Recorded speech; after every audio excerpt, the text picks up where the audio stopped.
everyone, I hope you're doing well. I'm very excited to be bringing you a fun transfer paper tutorial today, and we are going to be using one of my new favorite papers that I offer in my Etsy shop. It's sort of like a stucco wall that's been aged forever. It's chipping away, and you get these little golden highlights that are kind of being revealed behind the actual surface.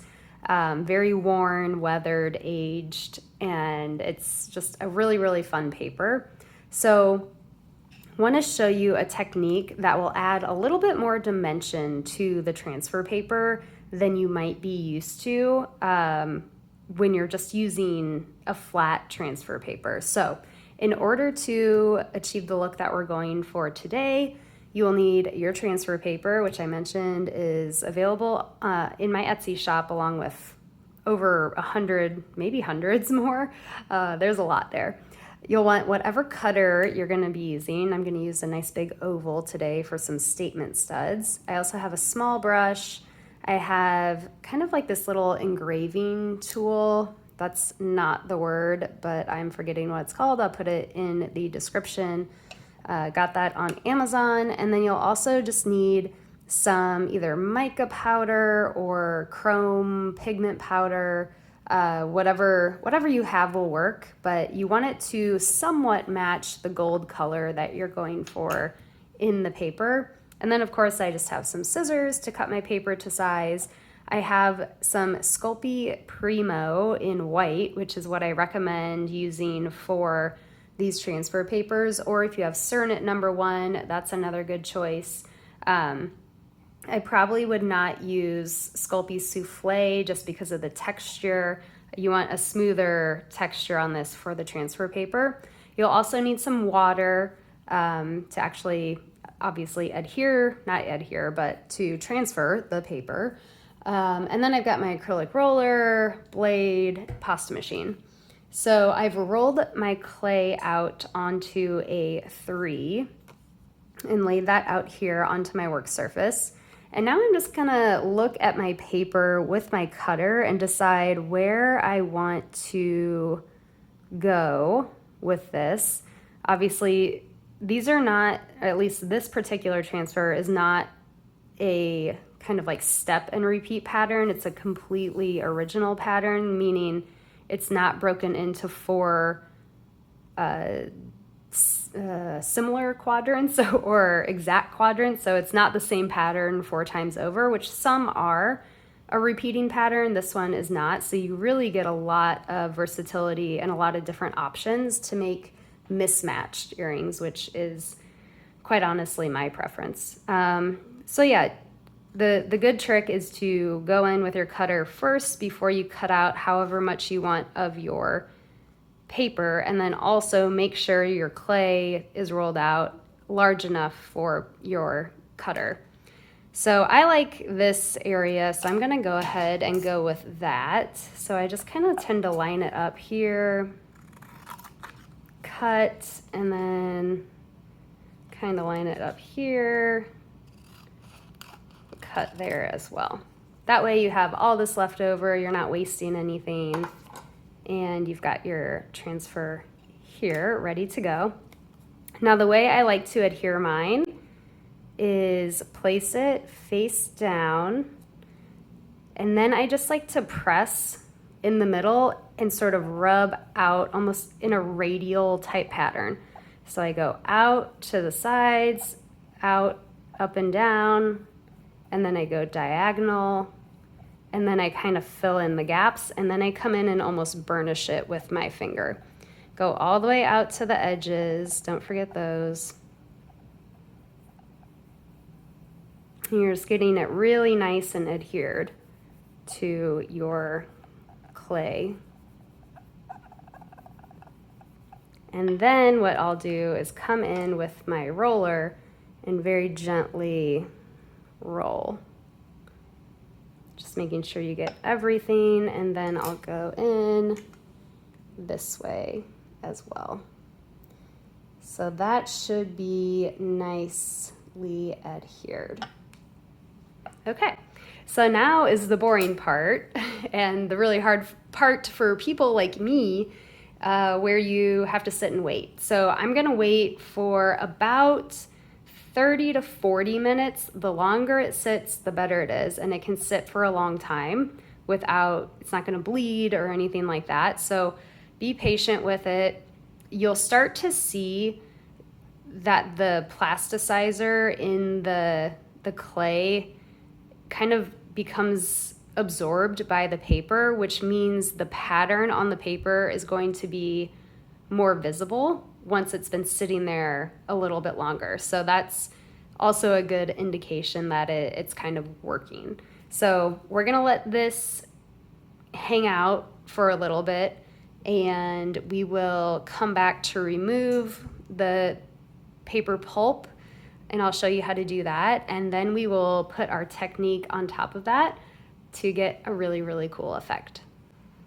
All right, friends, so this has sat for, I don't know, maybe 35, 40 minutes, and I'm running out of light outside, so I wanted to go ahead and get a jump on this. Normally, I would leave it for a minimum of 40 minutes, but my transfer papers are super saturated, so I think we're gonna be in a good spot regardless.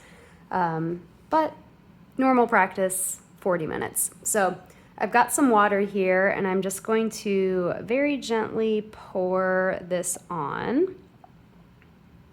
I don't really have a temperature recommendation of the water, I always just pour it out of the sink. And then you will see that transfer paper pulp rise to the top. And you want to let it sit for just a minute so that it really gets down to the bottom. From there, we will very gently take our finger and wipe that away.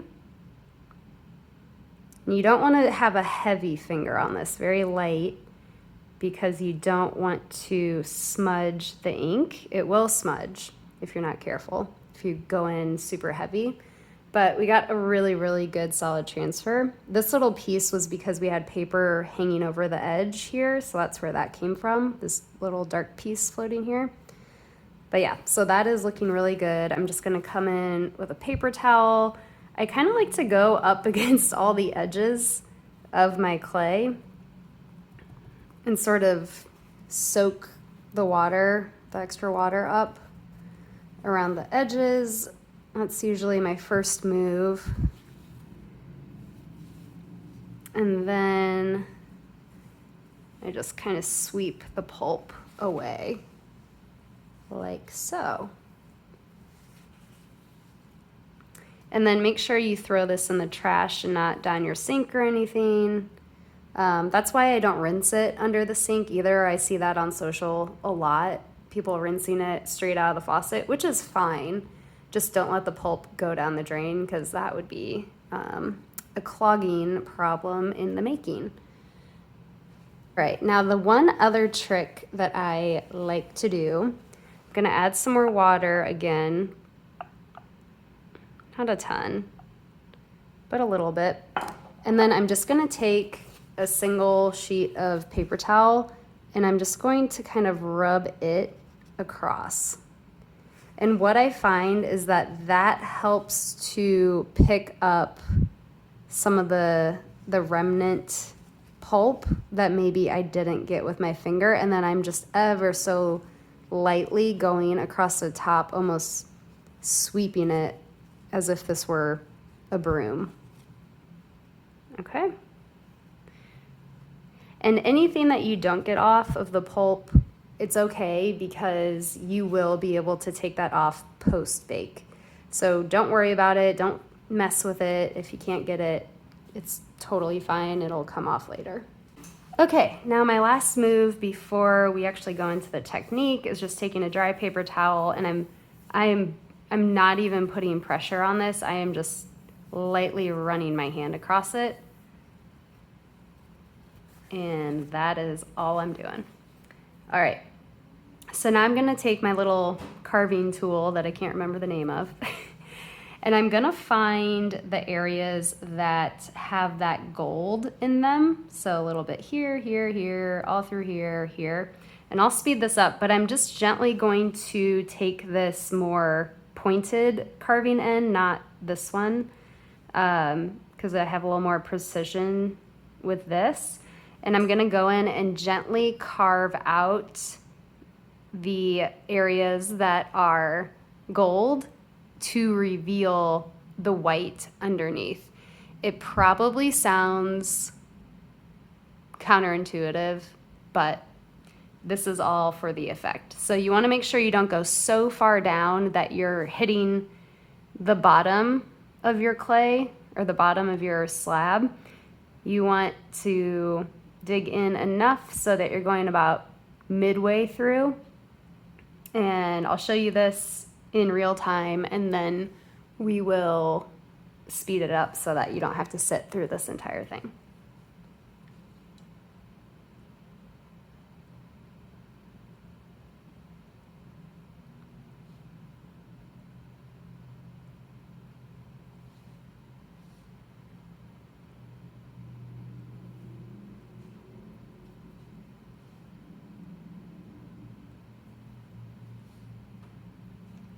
And you'll notice it doesn't matter if it's super rough.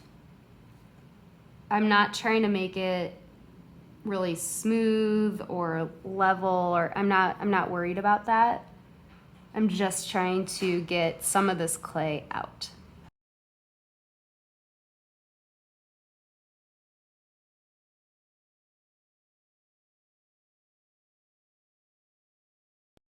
So now that we have all of our gold areas carved out, we're going to take a piece of aluminum foil, and just a small one, crumple it up so that you get a nice pointed end like this that you can get into all of your crevices with.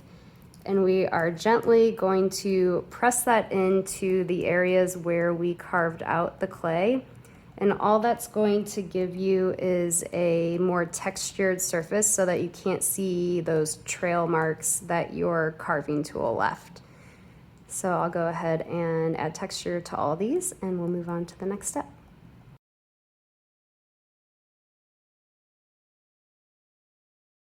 Now that we have our texture laid down, we're going to go in with our gold powder and our paint brushes to fill in these areas.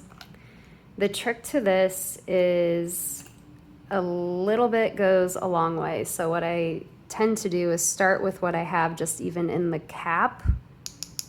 Always tap it off.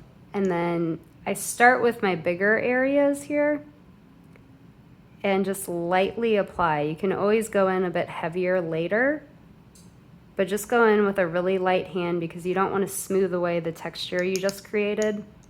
But you also want to make sure you're getting it into the crevices. So I tend to kind of pat like this and then layer it on, and you'll get pretty good coverage. And then if you need to go into smaller areas like this, you can use a really tiny brush. Whoops, don't break your brush. But you can use a smaller brush like this to get into those smaller areas. So I'll go ahead and fill these in.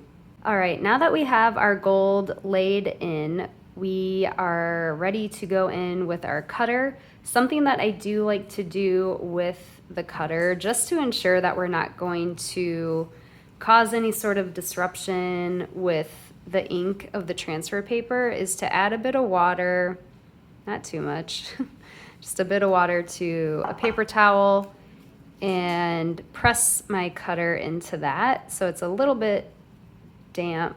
It doesn't have to be totally saturated. And then I'm going to find the area that I want my cutter to go into. I like that. Nice even pressure, and we have a nice clean cut. So we will go in now for our second one. Placement is always the hardest part because it's just, there's so many different things you can do. All right, we'll go with that. Good pressure and remove. And then we will get rid of the rest of this. Sometimes it's a little bit tricky because the water will be there on the edge. So you just want to carefully remove the extra bits. And then you're left with these two really beautiful pieces that are ready to go into your oven. And I'll bake this at the normal temperature, so that would be we would be burning them. 275 for Sculpey for probably 40 minutes, and I will tent them with aluminum foil just to keep them nice and safe, so they don't get crispy on top or anything. Not that they actually would, but just like to take that extra precaution. Okay, so here we are with our final product. I'm so happy with how these turned out. I just am in love with the depth that you get, and to think that you can achieve this with a transfer is just, it's really cool. I like to think of transfers as more than just a transfer. They are kind of a canvas that you can build from or take away from, as we did in this instance. But I hope that you had a fun time with this technique. If you have any questions, of course, let me know. I do have additional papers, as I mentioned, on my Etsy site in a bunch of different colors. These are the newest ones to hit the shop, and I have some older but great ones there as well. So please do let me know if you enjoyed this tutorial. Give it a like. The more likes I see, the more inclined I am to do more tutorials like this. So I hope you have a great time the next time you pick up some clay, and I will see you in the next one.